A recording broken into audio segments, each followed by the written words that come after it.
La vie, c'est peut-être la décision la plus importante et la plus compliquée qui soit. Aujourd'hui, on va décortiquer ensemble une sorte de guide en 15 points proposé par le docteur Louva et Kaola Issefoli pour essayer de s'y retrouver et d'éviter les pièges les plus courants.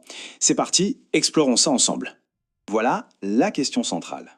Avant même de chercher la réponse, il faut vraiment mesurer le poids de cette interrogation. Les conseils qu'on va avoir ne sont pas une recette magique, attention, mais plutôt des phares pour éclairer le chemin.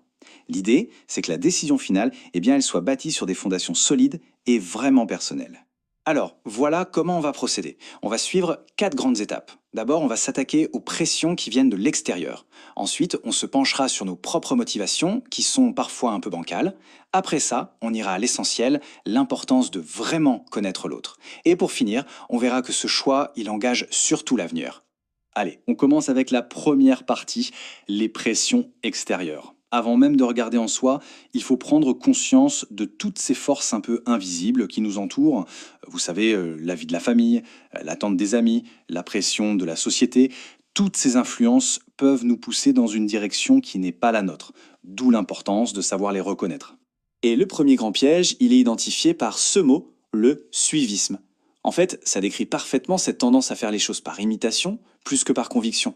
Se marier parce que tout le monde le fait, parce que c'est la suite logique dans son cercle d'amis, bref, c'est une décision qui vient pas vraiment de soi. Et cette citation, elle résume tout.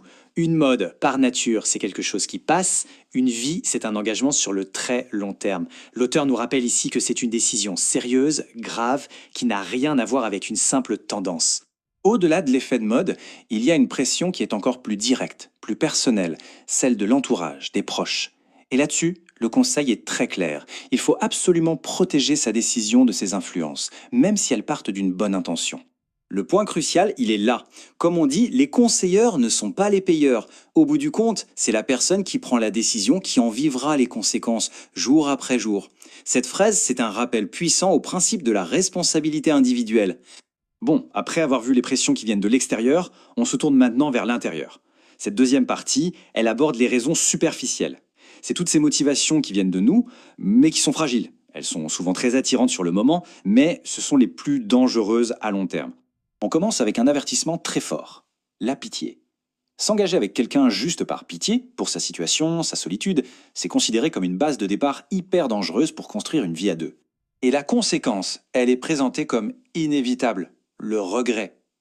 L'auteur insiste bien sur le fait qu'une fois la décision prise, il est trop tard. C'est presque irréversible. Le retour en arrière est compliqué, douloureux. C'est vraiment un avertissement à prendre très très au sérieux.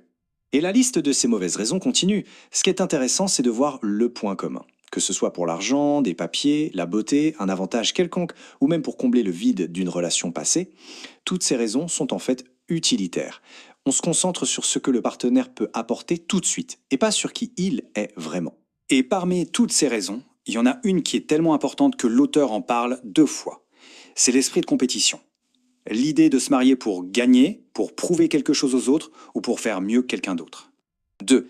Le chiffre peut paraître petit, mais sur une liste de 15 conseils, c'est énorme. Ça souligne vraiment à quel point cet esprit de compétition est vu comme un poison. Le mariage ne devrait jamais être une course ou un trophée. Ok, on a beaucoup parlé de tout ce qu'il faut éviter. Maintenant, passons à une approche plus constructive. Au fond, si on met de côté toutes ces mauvaises raisons, qu'est-ce qui reste? Eh bien, la réponse, elle est simple, en apparence, mais très profonde. Il faut prendre le temps de vraiment connaître la personne. Les 2 piliers d'un bon choix, selon l'auteur, ce serait donc ça. Dire non à la précipitation et dire non à l'ignorance. En gros, il ne faut pas se marier avec une idée qu'on se fait de la personne, mais avec la personne elle-même. Et ça demande un effort, un vrai travail de découverte. Et cette phrase, elle est absolument centrale. Le but, ce n'est pas de trouver quelqu'un de parfait, ça n'existe pas. C'est de connaître le tableau complet, les qualités qui nous plaisent, bien sûr, mais aussi les défauts avec lesquels il va falloir composer. C'est l'amour lucide qui est la clé, pas une idéalisation aveugle. Alors, si on devait transformer tout ça en un plan d'action positif, ça donnerait à peu près ça. Étape 1, on maîtrise le temps, on ne se presse pas. Étape 2, on utilise ce temps pour apprendre à connaître l'autre de façon authentique. Et c'est seulement après, étape 3, que vient le moment de la confiance, le moment où on peut envisager de confier son avenir à cette personne. Et ça nous amène tout droit à notre dernière section. Ici, on change de perspective. Si jusqu'à maintenant on se concentrait sur le moment de la décision, là, on est invité à regarder beaucoup plus loin. Le mariage n'est pas une fin en soi, c'est le début d'un long voyage. Il faut donc le choisir en pensant à l'horizon. Ça, c'est peut-être l'un des conseils les plus importants de la liste. C'est facile de faire un choix qui est bon pour la personne qu'on est aujourd'hui. Mais qui sera-t-on demain, dans 5, 10, 20 ans?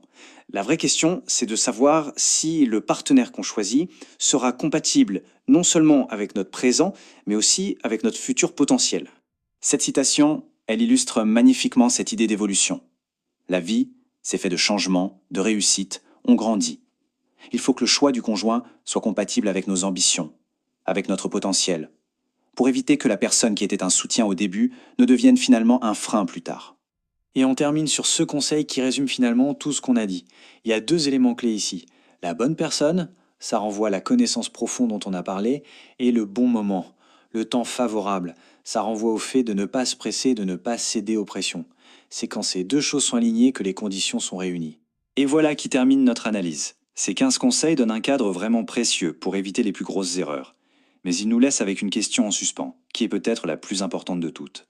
Parce que si on a maintenant des pistes pour ne pas se tromper, la définition de la bonne personne, ça reste une quête profondément personnelle. Qu'est-ce qui, au fond, fait qu'on se projette avec quelqu'un? C'est sur cette grande réflexion qu'on va se quitter.